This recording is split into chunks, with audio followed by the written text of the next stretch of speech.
I was browsing Pinterest earlier in search of some inspiration of something cute, yet creepy and crafty. A few things that kept catching my eye were these stained glass spider webs, and particularly the ones that you can put in the corner of a doorway or a bookshelf or something. And I've always wanted to get into stained glass. What better opportunity? I think it's gonna be hard. I've never worked with glass, so like many of my other videos, I'm trying something new today, so come along with me, let's go do it.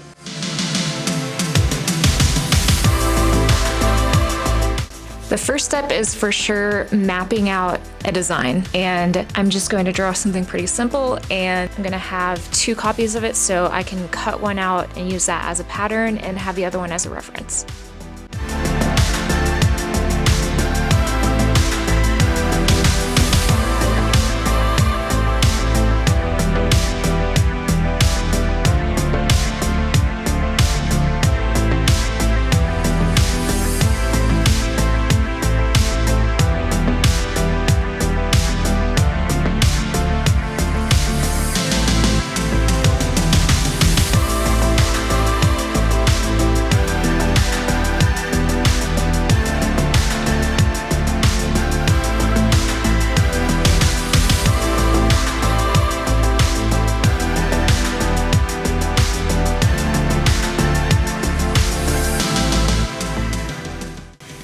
Okay, now to cut the glass.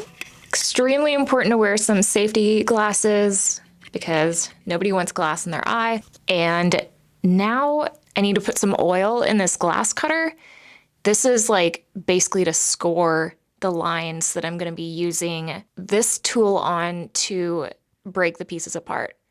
I've only watched videos on this. A little nervous. Oh, but yeah, first I need to trace out what I'm going to have on each piece of glass. At this point, I'm only using 2 pieces of glass. I have another one that I bought just in case one ends up on the floor or 2 other similar demise. I'm just tracing everything on with a metallic Sharpie, and it's really easy to remove with a magic eraser later on. My first attempt at scoring didn't really work because I was holding the scorer upside down. So adding some more pressure and holding it the right way, I was able to get a cut, but it didn't cut the right way, so going well so far.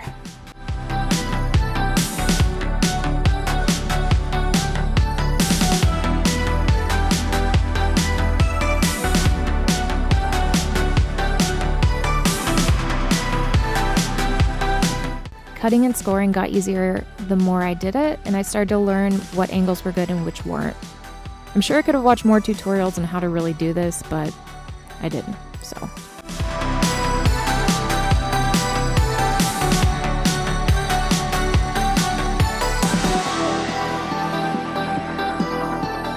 Then I spent maybe another hour scoring and lots more cutting, even cutting myself a few times.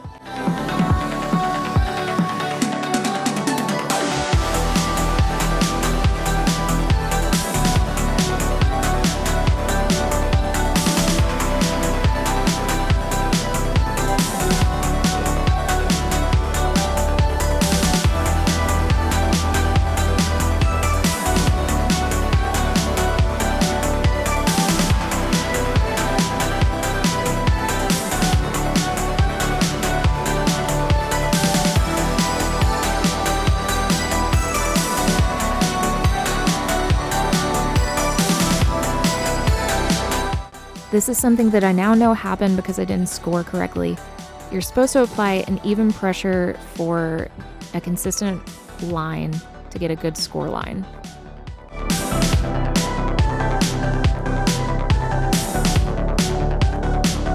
All the pieces are cut now, which was a combination of easy and hard.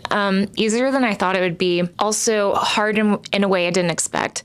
So the next step would be sanding the edges of the glass to prepare them for foiling, and I need to make sure they fit together in the best way possible. So if I need to, I can take off some of the tiny little edges that I was doing with these other pliers.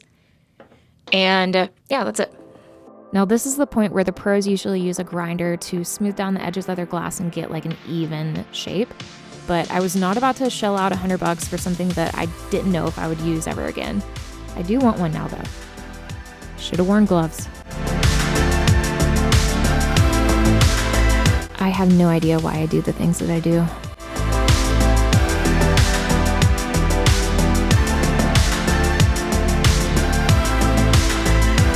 Here I'm using those other pliers to kind of remove a burr from the edge. Sometimes works.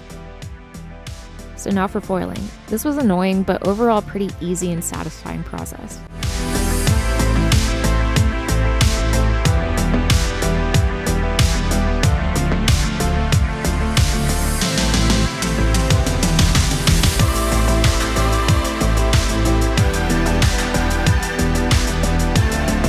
Then after the foil is on, just have to press down the edges.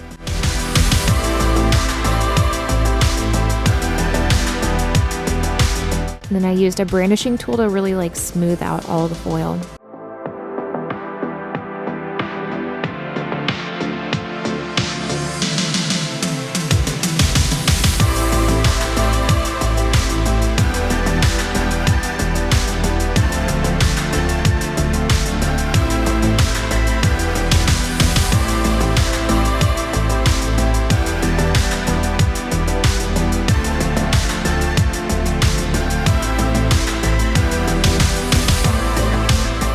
So the next to last step is to prepare everything for solder by applying Flux, which makes the solder adhere to the copper tape. I have to apply it thoroughly along the edges.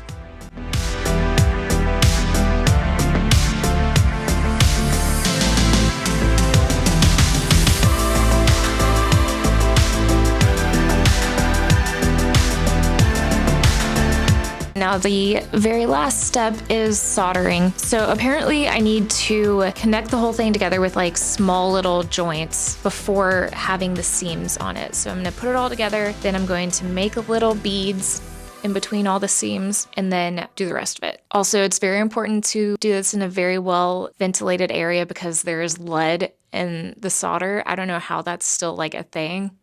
Worries me a little. Whatever. So yeah, my soldering iron is all heated up and ready to finish this thing.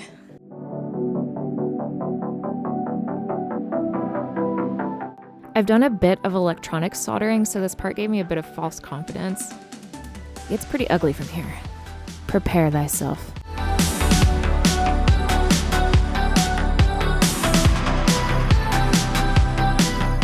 Told ya.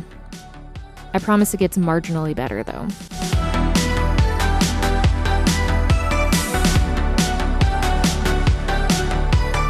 I tried my best to remelt the solder on the lumpiest bits.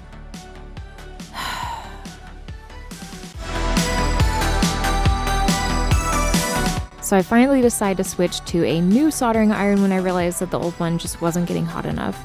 It made such a difference.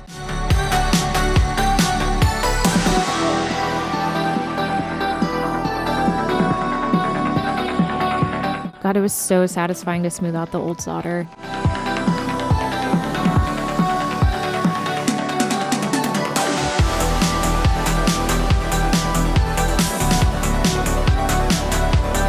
So I don't know if it was just me finally getting the hang of soldering or if it really was a new soldering iron, but it was so much easier from here.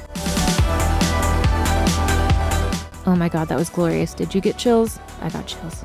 Now that the solder was really flowing, my only complaint really was the amount of gaps between the pieces. It made it really difficult to solder those together, but I know now, and now I will do better. Since I wasn't planning on adding a patina, I decided to just add some solder around the edges too.